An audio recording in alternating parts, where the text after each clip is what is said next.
Buenos días a todos y a todas. En primer lugar, muchas gracias a ustedes por la invitación para participar de este evento. Solo siento tener que venir así rápido por la noche y partir inmediatamente. Me gustaría quedarme todo el día con ustedes, pero la vida es así. Voy a hablarles, como ustedes se han dado cuenta ya, en portuñol. Entonces tendré seguramente que hacer preguntas de vez en cuando para saber si esto es español o qué es. Bueno, cuando empezamos a hablar así de nueva institucionalidad, nuevo contrato social, de hecho, es porque las cosas van mal. O sea, no estamos satisfechos. De hecho, en el mundo las cosas no van tan bien en nuestros países. Distintos problemas. Cuando se habla, por ejemplo, de necesidad de inclusión, cuando se habla, por ejemplo, de todo lo que está ocurriendo en Europa con los indignados, en Estados Unidos con los Occupy Wall Street. O sea, las cosas están necesitando una revisión. De hecho, es la igualdad de derechos que está puesta en cuestión con la situación actual. Hay una concentración enorme de la riqueza en países, dentro de los países, entre los países. Hay el problema de desempleo, hay el problema de la violencia, y hay el problema de la sustentabilidad, comprendida como los riesgos que estamos corriendo en el mundo para la continuidad de la vida en el planeta Tierra. Bueno, ya que me dijeron que yo soy uno de los fundadores, creadores del Foro Social Mundial, de hecho, las premisas de la existencia del Foro Social Mundial han sido hechas, estas. O sea, hay que revisar las cosas, hay que repensar. Incluso en el foro que empezó en 2001, ¿se acuerdan? Ustedes conocen, espero, la frase que resumía todo era: un otro mundo es posible. O sea, estamos pensando en un otro mundo. Un otro mundo significa una nueva institucionalidad, nuevos roles, nuevos actores, o los mismos, pero relaciones distintas. La gran novedad del foro ha sido la de valorizar un actor político que estaba surgiendo en las últimas décadas, que es la famosa sociedad civil, que es ciudadanos organizados, no en partidos, ni en gobiernos, ni nada, pero organizados en cuanto ciudadanos en la sociedad civil. Evidentemente, es una visión del foro de que este actor tiene necesidad de existir como actor, efectivamente, pero autónomo en relación tanto a gobiernos como a partidos. O sea, no se trata de continuar en tener la sociedad, la gente, la masa de la gente utilizada como masa de maniobra. Realmente trata-se de dar a esta gente organizada un rol, una función y una responsabilidad. Pero, ¿qué pasa con esto? Porque de hecho en el foro nosotros ya no hablamos más de un otro mundo es posible. Con los 10 años de foros realizados en diferentes partes del mundo, para nosotros cada vez más claro que además de posible, él se ha tornado absolutamente necesario y se ha tornado más que esto absolutamente urgente.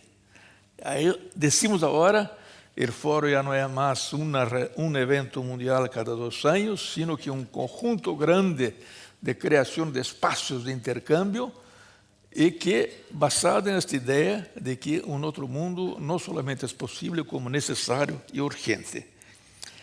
¿Qué pasa, de hecho? Si vamos a analizar un poco históricamente, hubo un gran acontecimiento en el mundo en 89, la famosa caída, ¿se dice caída mesmo? ¿Sí? En castellano. Caída del muro de Berlín, que ha tenido una inmensa cobertura mediática. Todos se acuerdan de los jóvenes sobre el muro, arriba, la gente que va a Berlim ahora le gusta pasear en el trazado de donde era el muro, le compra souvenirs, saca fotos. La caída del muro de Berlim ha sido un acontecimiento mundial extremadamente conocido y grande. Ha sido saludado, evidentemente, con una gran victoria de la democracia sobre el totalitarismo. O sea, aunque los que han impulsado este proceso no tenían así un pasado tan lindo, no era así una cosa, los buenos chicos contra los malos chicos, o sea, la cosa medio complicada. Cuando se piensa, por ejemplo, lo que pasó en Chile, exactamente el inverso, una intervención grande, no solamente la cosa ha sido interna, sino que con intervención externa, sin armas, pero intervención de distintos tipos, en que se derrumbó un régimen que era democrático y se puso en su lugar un régimen autoritario. Entonces, la cuestión de decir que democracia y totalitarismo complicada, pero de hecho se terminó un gran imperio que era un imperio totalitario. Y también hay que decir que continúa a existir después de eso muchas dictaduras en el mundo, incluso algunas de las cuales bastante sostenidas por los países dichos democráticos. Pensemos, por ejemplo, en los países árabes. Pensemos lo que pasa en Siria hoy en día. Son, por lo tanto, regímenes que, además de no serem democráticos, son también crueles. Están ahí existiendo. Y hubo victorias, así como el muro de Berlín, hubo en los países del Magreb la llamada primavera árabe, que bajó, derrumbó regímenes totalitarios. Están ahí en una lucha enorme. Además, de paso, ya les digo que el próximo Foro Social Mundial, a nivel mundial, será en 2013 en Tunisia, exactamente porque de allá viene todo un viento nuevo para la nueva contrato social, la nueva institucionalidad. Bueno, ¿cuál sería entonces la victoria de hecho, ya que la democracia es un poquito así todavía, no totalmente claro, y además democracia es un objetivo y un camino más que todo? ¿Cuál sería la gran victoria de 89? Del capitalismo sobre el socialismo. Capitalismo en expansión, socialismo en decadencia. Decadencia de hecho, porque hicieron errores de diferentes tipos, incluso uno de los más grandes errores es exactamente la falta de democracia.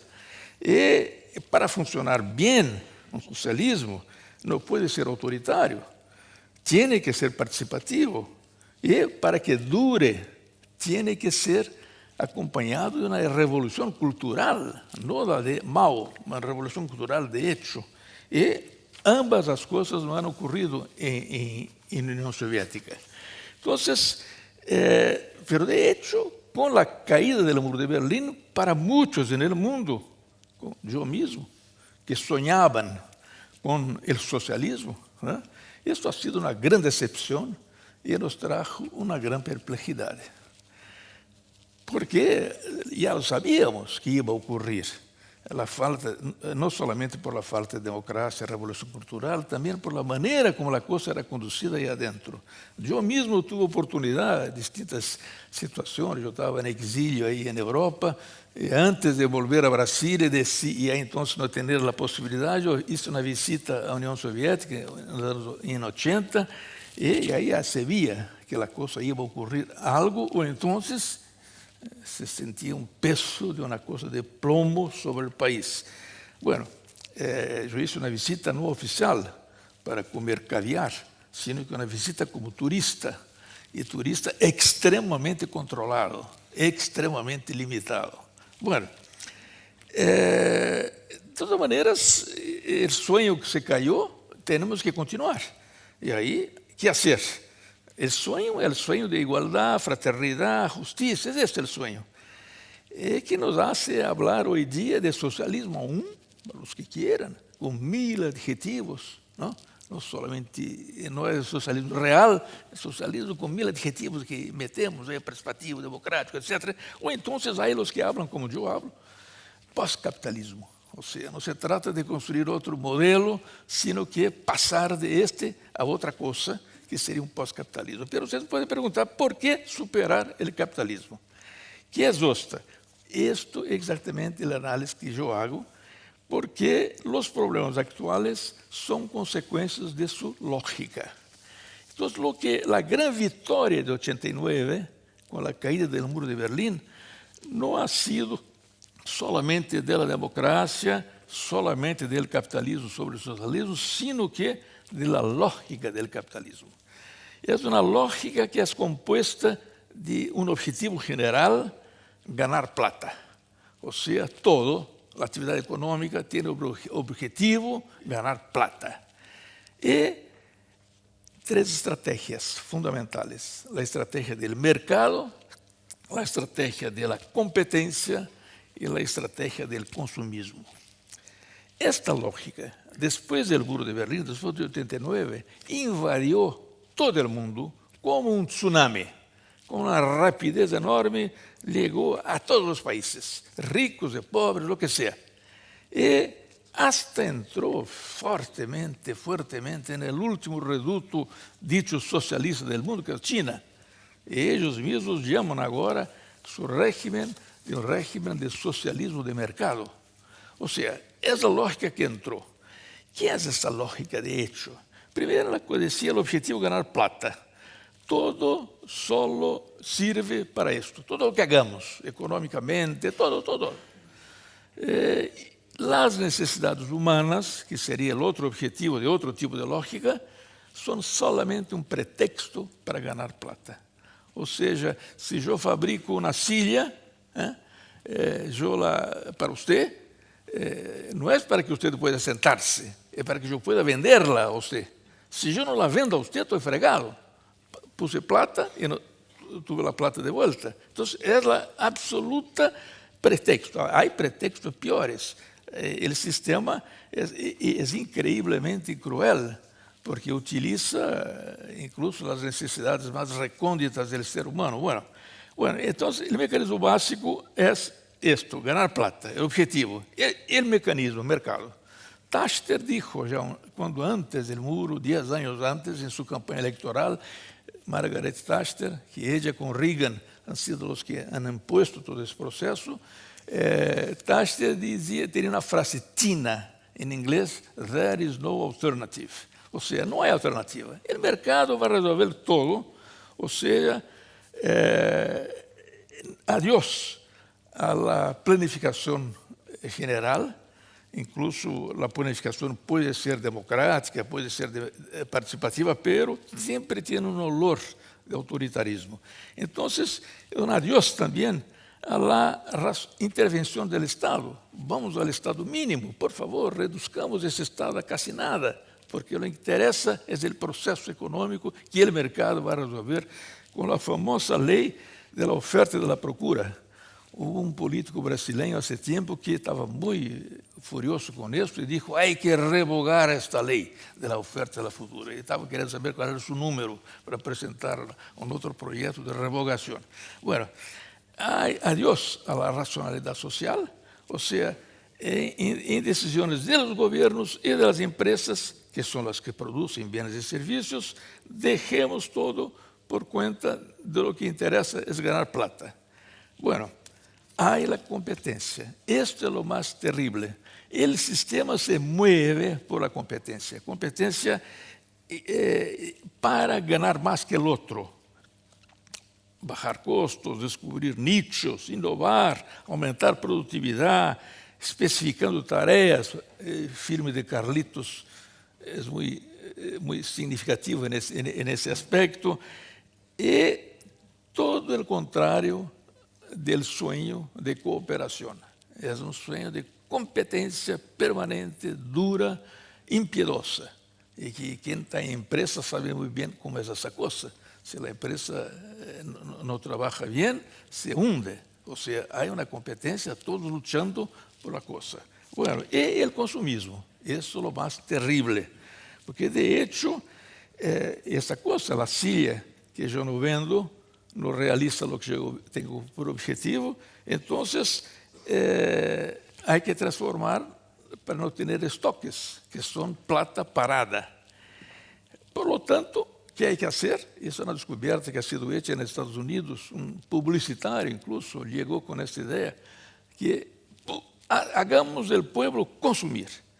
Ou seja, hay incluso que darle más sueldo. Ford decía esto con su fábrica de automóviles. Dijo, bueno, si nuestros obreros no ganan, no pueden comprar nuestros autos. Entonces hay que darles sueldo. Y ahí hay un juego de póker entre sindicatos y gobiernos para llegar a los sueldos que son posibles, necesarios, etc. Pero hay que ganar.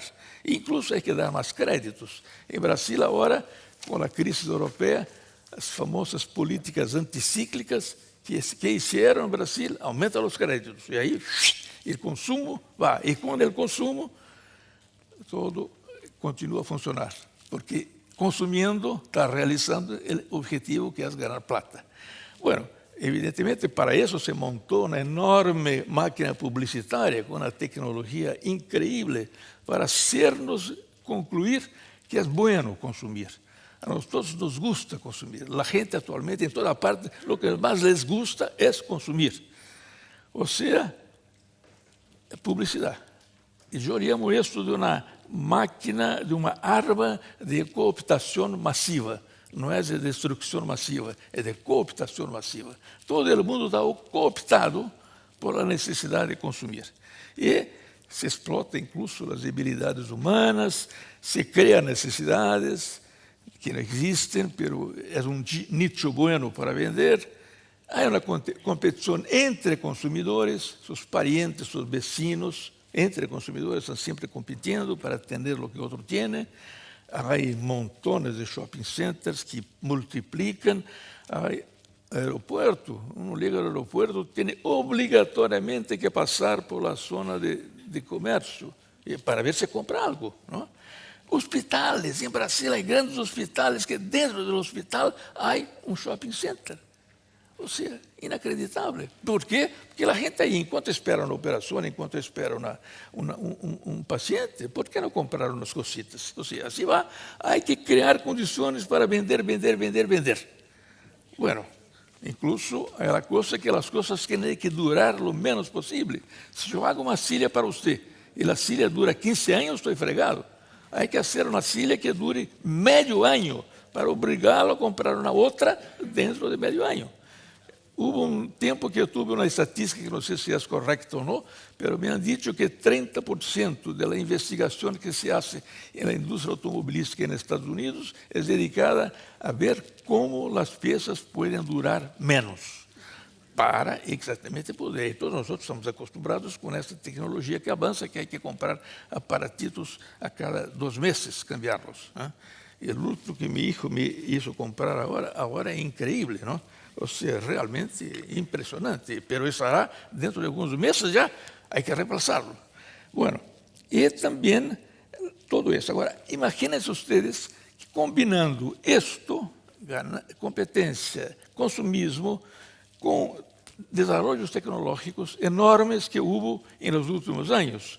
O desenvolvimento de transporte, por exemplo, no mundo, todos os tipos de transporte, aviões, barcos, etc. E o desenvolvimento da comunicação. Atualmente se pode fazer um botão acá e gente lá em Taiwán produz 1000 chips novos. E o desenvolvimento da informática. Porque agora é possível fazer contas que nós nunca poderíamos imaginar que seriam possíveis. Com tantos dados, se metem aí e a máquina em 5 minutos nos dá o resultado. Ou seja, são desenvolvimentos tecnológicos impressionantes que levou a isso. Aquele mundo se tornou uma só praça de produção e um só mercado. É uma coisa só. É a famosa globalização, que começou há 500 anos, mas com esse desenvolvimento todo, chegou atualmente a transformar o mundo em uma só praça. Quem viaja sabe, quem tem a oportunidade de viajar, encontra em los shopping centers dos países mais pobres, em Bangladesh, o país mais pobre do mundo, há um shopping center para a camada da população que tem plata, que tem os mesmos produtos que eu vi aqui no shopping center de Buenos Aires. Ou seja, é a mesma coisa, a mesma praça. E se eu abro esse aparatito acá, se quebra, e eu empiezo a mirar, Tiene un chip que viene de Taiwán, un chip que viene de China, un chip que viene de no sé dónde. O sea, todo se monta. ¿En qué perspectiva? Ganar plata, vender, vender, vender, ganar plata. Bueno, muchísima plata. Porque cuando el mercado no es más el mercado nacional, es el mercado mundial, se producen millones de bienes. No solamente centenas de millares, son millones. Y después de esto, como la cosa va avanzando, hay también la posibilidad de especular con las divisas de los países, hay la especulación con deudas, subprime en Estados Unidos, crisis de 2008, etc. Bueno, y entonces, todo bien, sigamos, está lindo. Consumo máximo, todos consumimos, que se alcanza a consumir, va indo. Bueno, incluso se puede decir que, como mucha gente gana mucho, las migallas que caen de la mesa, migallas se dice, migajas que caen de la mesa para que nos tienen plata, aumentan. O sea, si yo como más cosas, las migajas aumentan. Entonces es bueno. ¿Por qué vamos a ser contra esta lógica? ¿Por qué contra el capitalismo? Ahí es que está la gran cuestión. ¿Debemos ser contra o no? Bueno, de hecho, el problema es que hay problemas. Se crean problemas. El problema de los pobres. Los pobres no están disminuyendo, están aumentando. O sea, en todas partes del mundo, dentro de los países, la desigualdad social está aumentando enormemente, incluso en los países que eran ricos y que tenían enormes clases medias y que ahora tienen una parte de la población realmente apastrada. Por eso hay indignados, por eso hay Occupy Wall Street, porque el desempleo, ¿cómo funciona esto? Bueno, de otro lado, hay enfermedades que están creciendo por cuestión incluso de la tecnología. Utilizan materiales cuya, desde la explotación, dice aquí, me contaba ayer lo que pasa en su región con las minerías. O sea, las enfermedades se surgen por la explotación minera de los productos que están, la manera como son explotados. De otro lado, hay también la famosa ganancia. La ganancia que es una cosa que pasó a ser desmesurada y que los pequeños tienen poca ganancia, los grandes enorme ganancia. Y la corrupción se mezcla en todo esto, en la relación entre actores políticos, la corrupción pasa a ser una cosa complicada. Y todo lo que pueda tiene que virar plata, incluso la naturaleza. Ahora, la economía verde en la Rio +20 dijo, no hay problema. Para continuar el crecimiento, tenemos que ir hasta todo en que la naturaleza puede ser explotado para transformarse en plata, incluso servicios que la naturaleza nos presta gratuitamente. Por ejemplo, los árboles que absorben el carbono, que si es demasiado crea el efecto invernadero, etc. Y en esto vamos. Bueno, el consumismo empuja el productivismo. Hay que consumir, para consumir hay que producir. Como se solicita productos para consumir, para que se pueda ganar plata, vender, hay que producir también cada vez más. Eso nos lleva a otras cosas. Nos lleva, por ejemplo, a cada vez más automóviles, que es una manera que se resuelve el problema no bueno, individual, y que tiene una cadena automovilística increíble, que ela tem uma cadena de subprodutores increíble, e que leva ao ponto de São Paulo, minha cidade, por exemplo, já pronto, já não podemos andar. Quando uno toma um auto em São Paulo e põe aí o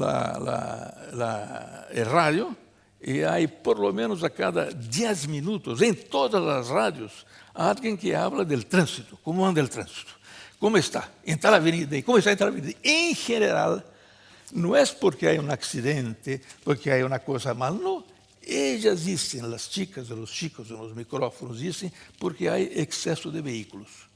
Ou seja, é incrível como uma cidade como São Paulo se hacen imensas inversões para aumentar o espaço para que os automóveis los ocupem imediatamente, porque são 80.000 por mês novos autos que entram naquela cidade. Terrível. Bueno, há o problema de la necesidad de esto, cada vez matérias-primas para producir todo esto. Entonces, si hay minas que tienen no sé qué tipo de cosas, de niobio, de estaño, de no sé, vamos allá y sacar, porque la industria pide y se puede ganar plata con esto.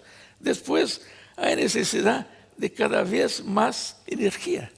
Entonces, se lanzan inmensos proyectos porque las industrias, la industria en Brasil, la que más necesita energía son las mineraciones de hierro, de no sé qué. ¿Para qué? Inmensas represas inundan las tierras de lo que sea, e incluso la energía atómica, que además yo personalmente estoy muy impresionado con esto, que es una ignorancia total de todos nosotros con lo que es la energía atómica, sus riesgos y la basura atómica para generaciones y generaciones. Bueno, cada vez más producción de dióxido de carbono por los autos que aumentan y por lo tanto la perspectiva de calentamiento global. O sea, de dos, una. ¿Aceptamos continuar en esta lógica o se tendría que pensar en otra lógica? Esa es la cuestión. O sea, tenemos que arreglar las cosas, mudar un poco, cambiar un poco las funciones. Evidentemente hay que cambiar relaciones. Por ejemplo, la relación entre las empresas y el gobierno. ¿Quién financia las campañas electorales? O sea, ¿dónde viene la plata para financiar campañas electorales? De ahí, ¿dónde va la cuestión de la corrupción? O sea, hay relaciones ahí que hay que mirar. De todas maneras, hay que ver que hay que mudar. Porque si no mudamos, no cambiamos el mundo urgente, necesario y urgente, habrá no una explosión, pero una destrucción progresiva de todo. Incluso cuando uno piensa en las pequeñas guerras locales que existen, son todas ellas guerras por recursos minerales y energéticos. O sea, no se puede estar preso a esta lógica. Bueno, ¿qué hacer? ¿Qué hacer? Montones de cosas se pueden hacer. Entonces, esas cosas salen en los encuentros del Foro Social Mundial por ahí afuera, muchas ideas nuevas, muchas perspectivas, pero yo quería decir algunas muy rápidamente para terminar, porque creo que pasé mi tiempo ya. ¿Sí? Bueno, última página. Qué lindo. Bueno, primera, hay que tener una nueva lógica para organizar la actividad económica, la actividad gubernamental, la actividad particular de cada uno de los otros. La lógica no puede ser la de ganar plata. Yo tengo que hacer sillas para le dar de presente, le dar a él, porque encontró otra manera de ganar plata y no tener que vender para ganar plata. O sea, los objetivos de esta nueva lógica tienen que ser las necesidades humanas. Y eso hay que ubicar bien. ¿Cuáles son? ¿Qué necesidades humanas tienen que ser satisfechas? Segunda cosa de mudanza, de negocios. Las empresas tienen que revisar. Lindo responsabilidad social de las empresas, pero hay que ir más lejos, mucho más lejos. Hay que preguntar por qué producir y qué producir. No es estoy produciendo y lo produzco con responsabilidad social. No, no. Hay que ver qué es lo que estoy produciendo. Y si ese tiene sentido en una lógica de necesidades humanas y no de ganar plata. Tercera cosa, nueva institucionalidad. En esta nueva institucionalidad hay cosas que es lo que estamos haciendo acá, que es crear espacio para este nuevo actor, que es la sociedad civil. Que la sociedad civil no tiene ni los problemas de los gobiernos, ni los problemas de las empresas, ni los problemas de los partidos que tienen que ganar gobiernos. La sociedad civil existe, ella funciona. Entonces hay que darle a ella un rol mucho más fuerte, sin ser masa de maniobra, un rol mucho más fuerte. ¿Para qué? Para controlar, para presionar, para reivindicar, para elegir gente, para imponer decisiones para las grandes empresas que sean basadas en la racionalidad social y no en la búsqueda insaciable, que el consumismo también es insaciable, búsqueda insaciable de plata. Hay que ser autónoma en relación a partidos y gobiernos. estamos construyendo esto, pero estamos lejos todavía. Estamos lejos todavía de tener sociedad civil en el mundo todo capaz de, incluso cuando discutimos en el Consejo Internacional del Foro, que era el próximo año, en que donde podríamos ir, es la gente que está ahí que va a decir, no somos nosotros, no hay una dirección en el foro. Y esa gente viene de donde, diciendo donde hay sociedad civil. En países donde no hay sociedad civil, imposible hacer un foro social, porque empieza errado. Bueno, esta es la tercera cosa. La cuarta cosa, ya dije un poco de la relación entre actores. Esto de los partidos, esto de las empresas financiando campañas electorales, etcétera, etcétera. Una cosa que más general, que es necesitamos una nueva ética para dirigir las actividades en general del mundo, que sea basada exactamente no en la plata, sino en el ser humano, el centro. Además, se puede decir una cosita sobre el Foro Social aún.